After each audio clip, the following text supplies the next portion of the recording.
Pemain Persija Jakarta, Witan Sulaiman, mengkritisi Piala Presiden 2025 yang hanya diikuti 6 tim. Menurut Witan Sulaiman, Piala Presiden seharusnya diikuti semua tim yang bermain di Liga Indonesia. Menurut saya pribadi, lebih bagus lagi diputar untuk semua klub di Liga Indonesia, biar semua pemain merasakan atmosfer ini. Witan sendiri termasuk ke dalam skuad yang membela Indonesia All-Star di Piala Presiden. Pemain berusia 23 tahun itu mengaku tidak mengalami kesulitan berarti untuk beradaptasi dengan para punggawa Indonesia yang lain. Mereka juga pemain-pemain berkualitas. Semua pemain sudah siap memberikan yang terbaik untuk skuad ini. Kami juga siap meraih kemenangan di Piala Presiden. Pada laga pembuka grup A, Indonesia All-Star sendiri harus takluk dari Oxford United tuntasnya.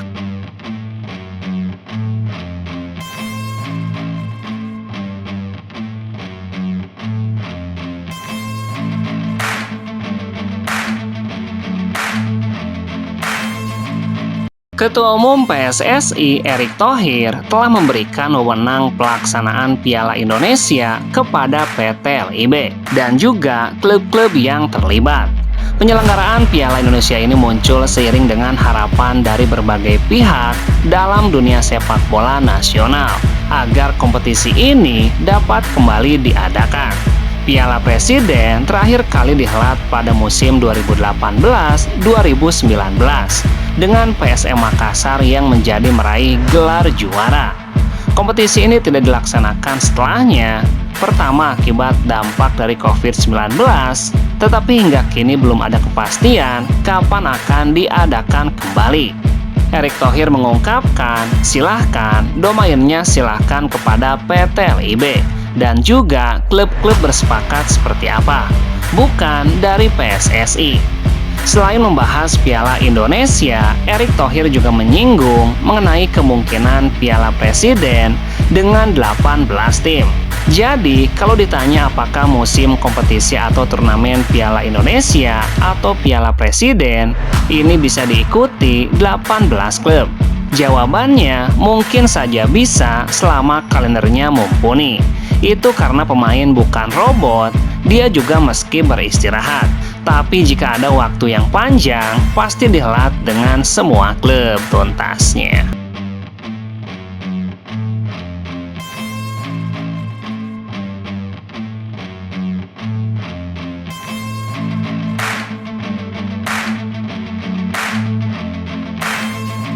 Persib Bandung harus mengakui keunggulan Port FC 02 pada laga pembuka grup B Piala Presiden. Usai laga, pelatih Persib Boyan Hodak mengaku cukup puas dengan performa anak asuhnya, terutama pada babak pertama. Menurutnya, di tengah persiapan yang terbilang singkat, semua pemain tetap bekerja keras dan berusaha mengeluarkan kemampuan terbaiknya di laga ini. Saya cukup senang dengan performa mereka.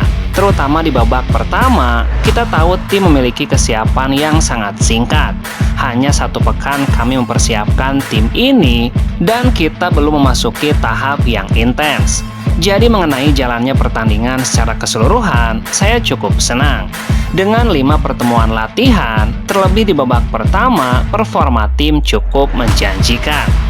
Tidak hanya itu, Boyan pun gembira karena banyak pemain muda yang bisa tampil di laga ini.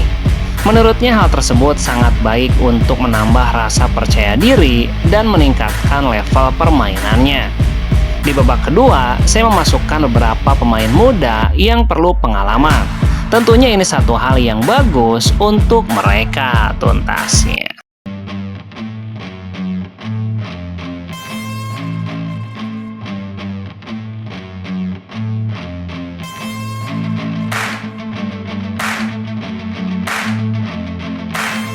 Persib Bandung menelan kekalahan pada pertandingan pembuka Piala Presiden.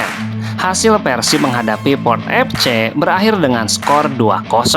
Pelatih Persib Bandung, Boyan Hodak, tidak senang bukan karena laga tersebut menelan kekalahan.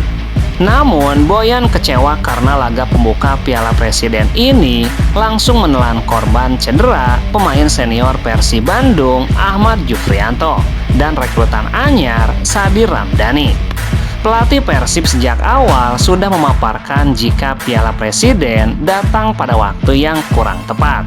Persib baru berlatih 5 kali dan langsung dihadapkan pada laga tensi tinggi. Boyan mengungkapkan dirinya tidak senang bermain di turnamen kali ini. Sebelum Piala Presiden dimulai, saya sudah bicara bahwa saya tidak senang bermain di sini. Alasannya adalah kami baru berlatih 1 pekan. Ahmad Jufrianto bahkan harus masuk ambulan saat tumbang di lapangan. Kondisi demikian membuat Boyan mengulang memori di Piala Presiden musim lalu, di mana Febri Haryadi mengalami cedera ACL di ajang pramusim ini. Tahun lalu kami mengalami beberapa cedera buruk.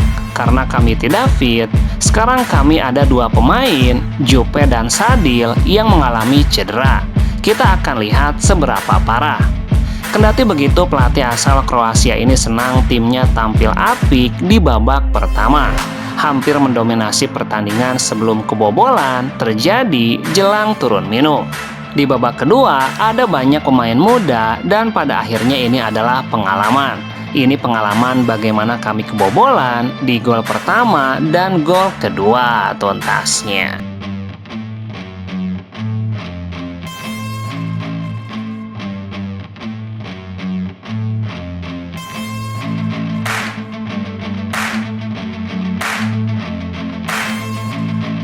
Persib Bandung mendapatkan kabar buruk setelah Ahmad Jufrianto mengalami cedera patah tulang rusuk saat kalah 0-2 dari Port FC.